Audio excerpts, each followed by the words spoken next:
tá ligado, tá ligado, tá ligado. Vamos lá, vamos. Bem-vindos ao nosso programa Minha Vez. Minha Vez está de volta aqui, mais uma semana. E vão lá na nossa página do Face, curte, compartilha com seus amigos. Se inscreve no nosso canal no YouTube. E se você perdeu algum quadro nosso, tem tudo lá no YouTube pra você, viu? E o nosso quadro? Missão Turismo. Traz a chegando. mala, traz a mala, traz a mala, traz a mala. E nós vamos pra onde, Caio? A gente vai pra África com o nosso amigo Gilberto. Então, vamos conferir? Vamos conferir. Vamos lá. Oi, eu sou Glaucia Araújo. Olá, meu nome é Gilberto Araújo. Por mais ou menos 30 anos, Deus nos deu o privilégio de estarmos servindo no campo missionário. E desses 30, 28 foram no continente africano. Estivemos por 6 anos no Cabo Verde, onde começamos. De lá fomos ao Burkina Faso, onde vivemos 9 anos. Burkina Faso é um país mais ou menos do tamanho do estado de São Paulo e onde tínhamos apenas alguns membros, talvez uns 230, 250 membros. Mas Deus nos abençoou ricamente nesse país. Podemos construir várias igrejas, escolas, uma clínica dentária. E num país muçulmano, isso foi uma grande vitória para nós. Quando saímos, já tínhamos praticamente quase 2.000 membros. É interessante que nesse país, apesar de ser pequeno, praticamente 60 etnias com línguas, costumes, tradições diferentes existiam ou ali coabitam num país pequeno como o estado de São Paulo. Tivemos a oportunidade de conhecer alguns parques nacionais do Burkina Faso e aonde passávamos alguns momentos de lazer e também de férias com a família.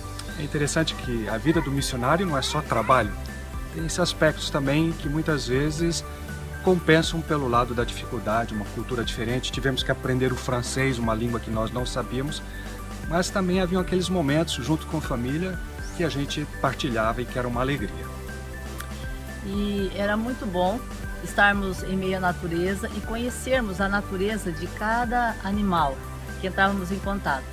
Um deles, por exemplo, são os elefantes. Os elefantes parecem criaturas dóceis, meigas, que recebem e aceitam ordens facilmente. Mas no seu habitat normal não é bem assim. Especialmente quando a mãe está junto com o filhinho, o filhote.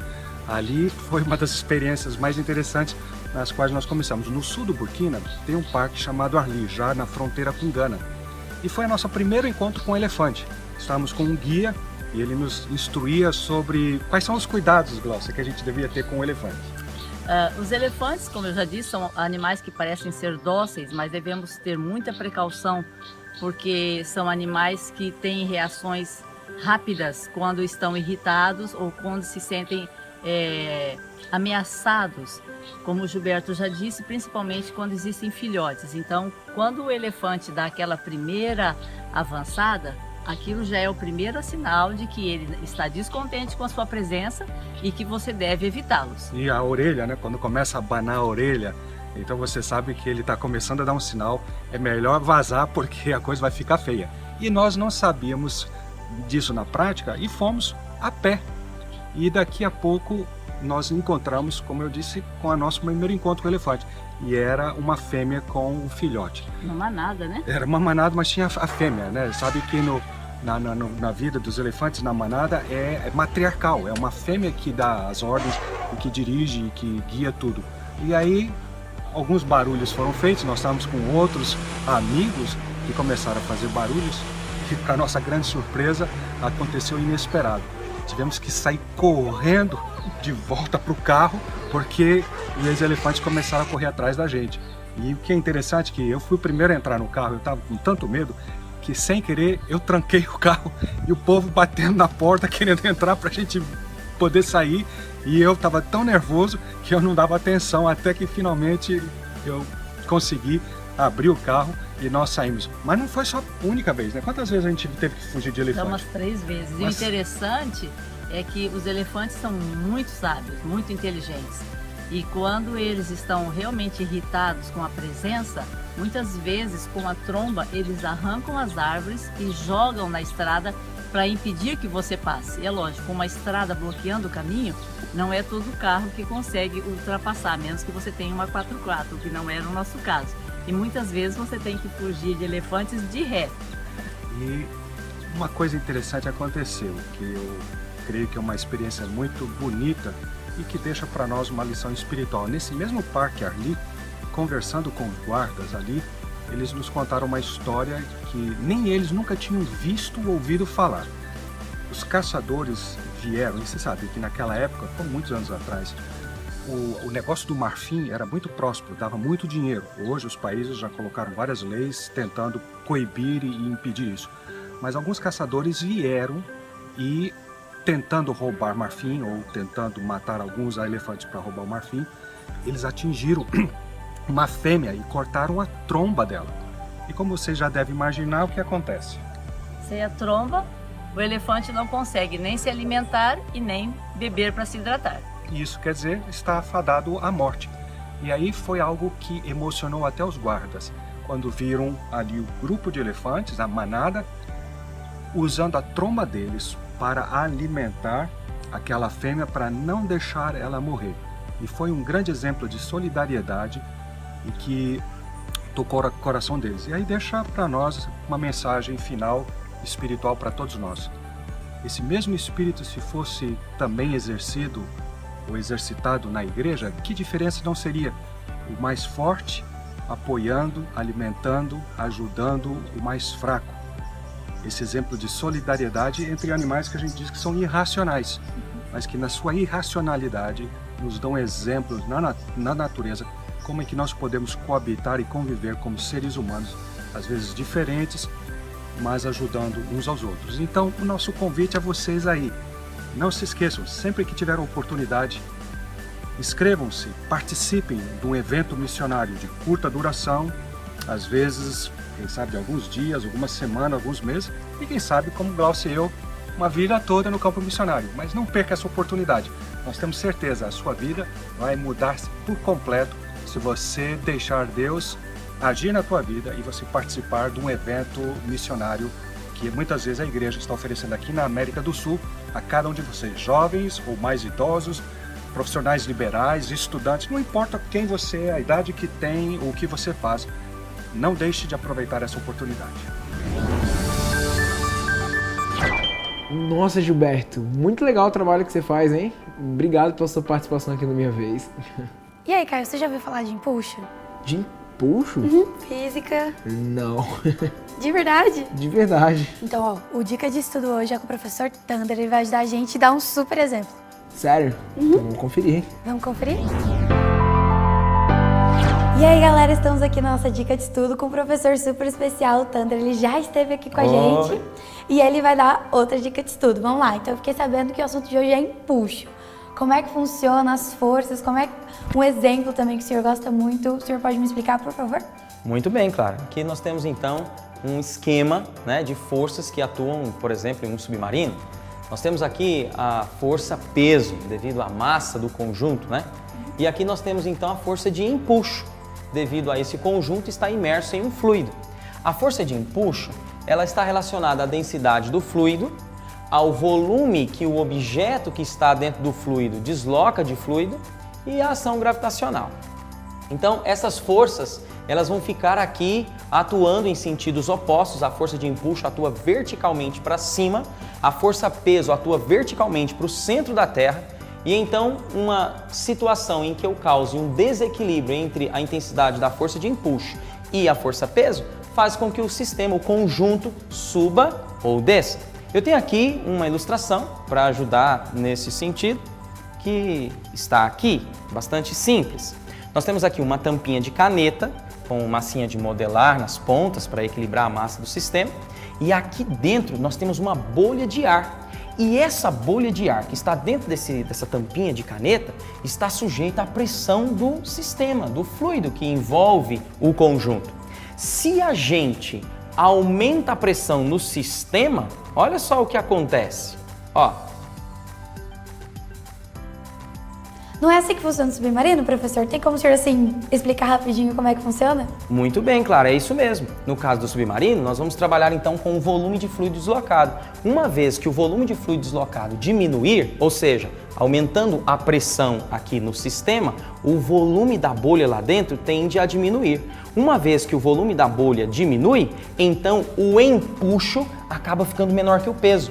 Assim acontece também no submarino. Um controle do volume deslocado de fluido faz com que o empuxo aumente ou diminua. Nossa, professora, adorei a dica, a questão do empuxo, do submarino, tudo junto. Muito obrigada, professor, por mais uma dica. E você aí de casa, gostou? Semana que vem tem mais. E aí, Caio, gostou? Gostei muito. Ainda mais quando ele fez aquela... Submarino. O submarino. Isso. Então vamos pro intervalo? Vamos. Fica aí, já já a gente volta. Viu? Não esquece do Facebook e do nosso YouTube. A gente volta já já, hein?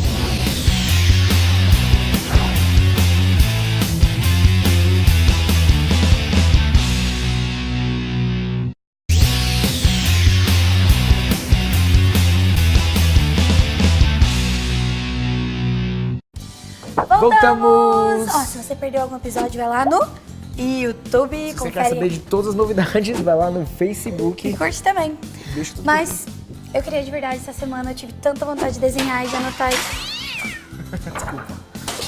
E de anotar e de desenhar e eu preciso de uma dica. Eu tenho uma dica perfeita pra você. No Faça Você Mesmo, a gente fez um quadro na parede. Eu Você duvido. podia desenhar, escrever, apagar e fazer tudo de novo. Não, eu duvido. Ah, pois então, confere aí, ó. Vamos lá. E aí, galera, hoje no Faça Você Mesmo, esses dois artistas aqui vão ensinar pra gente como fazer um quadro negro na parede da sua casa. É isso aí? É isso aí. E o que a gente vai precisar? A gente vai precisar de jornal, fita adesiva, rolinho para pintura, giz para escrever no quadro, esmalte sintético, cor preta, fosca, lápis e régua. Agora que a gente já tem a lista do que precisa, a gente vai saber pra que a gente precisa de cada coisa. É isso aí. Por que a gente precisa do jornal? A gente vai precisar do jornal para colocar no chão, para quando a gente passar a tinta, não cair tinta no chão. Chão forrado pra não fazer sujeira, né? E agora, o que a gente faz? Agora a gente vai fazer as marcações para fazer a pintura. Mas e se eu quiser fazer na parede toda? Pode ser uma opção também. Fica top? Uhum. Ah, então. Dá para fazer algum desenho que você queira na tinta para depois desenhar, vai ficar massa. Ah, e quantos centímetros a gente mede? Pega uns 80. Ah, uns 80 centímetros pra começar a pintar. E depois que a gente marcar, o que faz? A gente pega a fita e passa para poder ficar no nível certinho. Ah, que aí vai fazer a margem. Uhum. Então pra isso que tem a fita. Sim.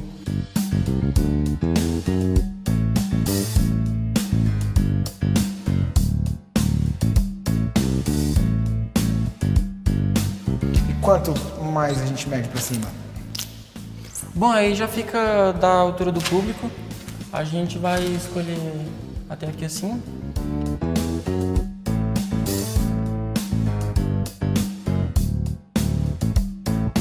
Qual que é a ideia desse quadro?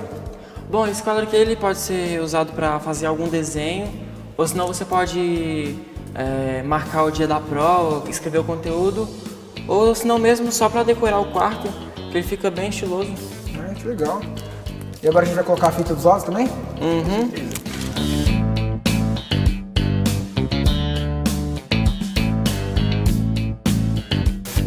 Parede marcada, fita colocada, mãos à obra. É só passar o pincel e pintar agora, né? Uhum.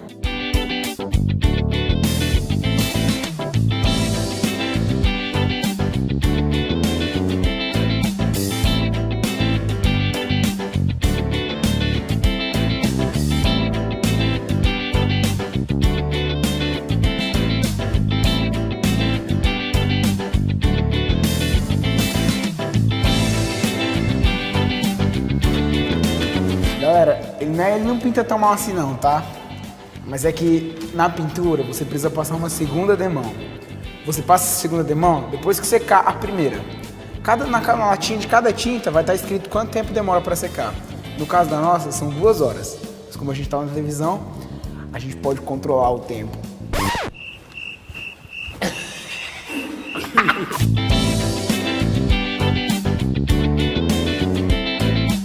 Agora que o Augusto terminou de passar a segunda demão e já secou, ó, tá sequinho, a gente só precisa tirar a fita e soltar a criatividade.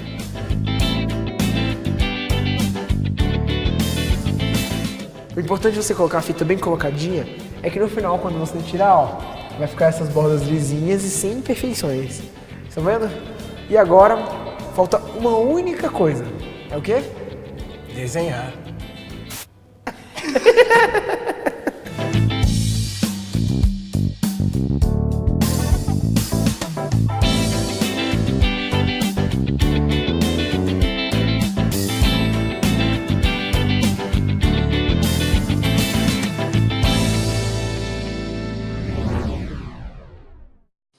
Nossa, Caio, eu só vou ali fazer o meu quadro e já volto, né? Ana, agora é hora de música. Ai, realmente. Hora de aumentar o volume e acompanhar a voz linda da Sara. E o talento do Ismael e da Letícia. Vamos lá? Vamos lá, então.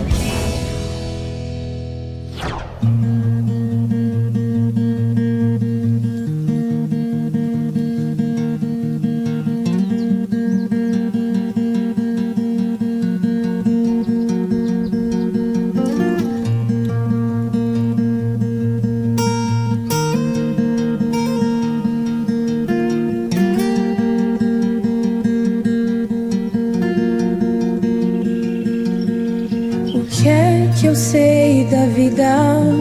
O que é que eu sei de mim? Se tudo que eu tenho cabe em um desenho. Quem foi que fez o tempo? Quem disse brilha sol? Quem pôs o infinito num coração tão pequeno? Me leva onde o tempo não me encontre, onde o aroma seja flores, onde a história seja tua e eu conviva com os autores, onde o som seja bonito e do medo não me lembre, onde o coração aumente pra caber o infinito, onde a luz seja o tudo, pra entender o que é pra sempre.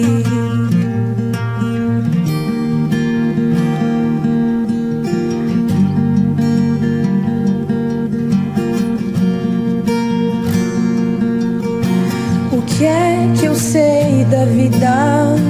O que é que eu sei de mim? Se tudo que eu tenho cabe em um desenho.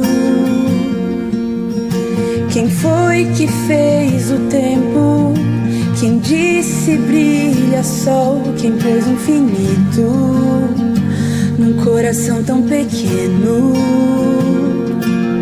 Me leva onde o tempo não me encontre, onde o aroma seja flores, onde a história seja tua e eu conviva com os autores, onde o som seja bonito e do medo não me lembre, onde o coração aumente pra caber o infinito, onde a luz seja o tudo, pra entender o que é pra sempre. Pra entender o que é pra sempre. Pra entender o que é pra sempre.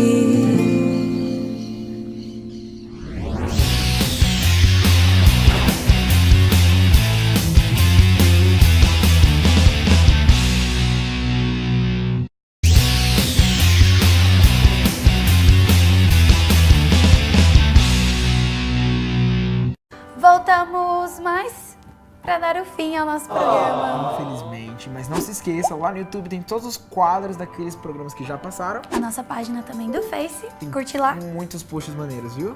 E o que mais? O nosso Semana que vem recadinho. tem mais, viu? Mas E o nosso antes- recadinho de hoje. Tem Vamos lá recadinho. com o Pastor Vini. Pois é. Tchau, tchau, gente. Tchau.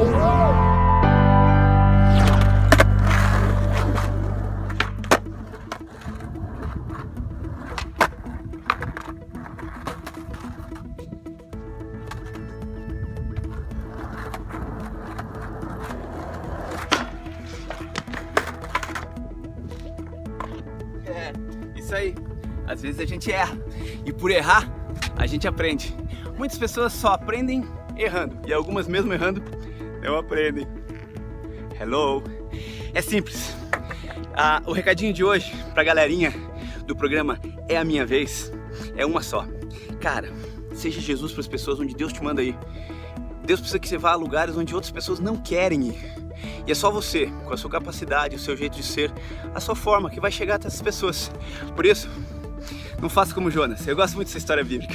Porque Jonas era um cara figura. Ele se achava assim, aquele cara super fiel a Deus. Mas quando Deus pede pra ele uma missão, pronto.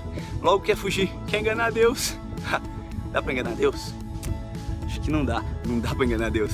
Deus é onipotente, onipresente, onissapiente, Ele sabe todas as coisas. E essa é a parada mais louca. Mas Ele escolhe a gente, pecador, gente que não tem ideia de muita coisa, mas a gente vai meio que na louca.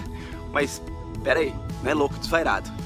É o louco bíblico. É aquele louco que faz as coisas pelas pessoas porque ama, porque Deus nos pediu isso. Amar o próximo como a nós mesmos. É tão louco que o evangelho é loucura pro mundo. E aí quando você vai, as pessoas se convertem, cara. E essa é a parada mais louca da história de Jonas. Jonas sai porque ele olha para aquela grande cidade onde Deus diz, e ele acha que aquela cidade é imunda, uma cidade que não tem jeito nenhum de salvação, mas ele vai. Ele vai porque ele é obrigado a ir. Porque quando ele tenta fugir e se esconder, Deus faz com que o mar cresça, as ondas aumentem, e então ele com medo, e as pessoas no barco com medo, lançam ele na água para acalmar o mar. E Deus manda um peixe, cara, um peixe grande, maior, muito, bem maior, gigante.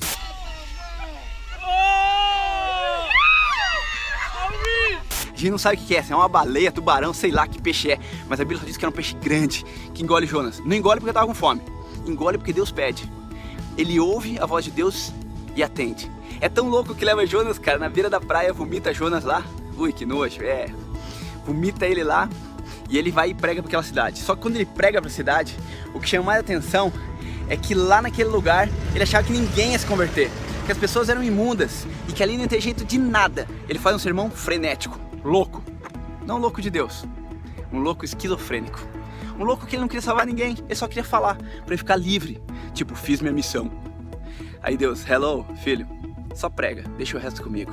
Ele vai e grita, vocês vão morrer se não se converter, e aí todo mundo se converte, cara, todo mundo, inclusive os animais, a Bíblia diz animais, cara.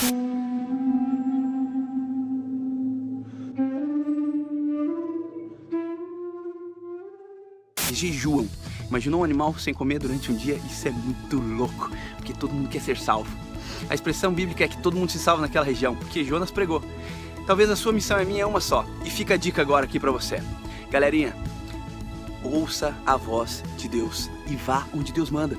Não importa, pode ser meio diferente. Skate, patins, bicicleta, slackline, tricô, crochê. Opa, tricô, crochê também vai. Porque o importante é você fazer a vontade de Deus, da tua forma, do teu jeito. E aí as coisas vão ser diferentes. Que Deus te abençoe hoje, que você seja Jesus para as pessoas, aonde quer que você vá. Tchau!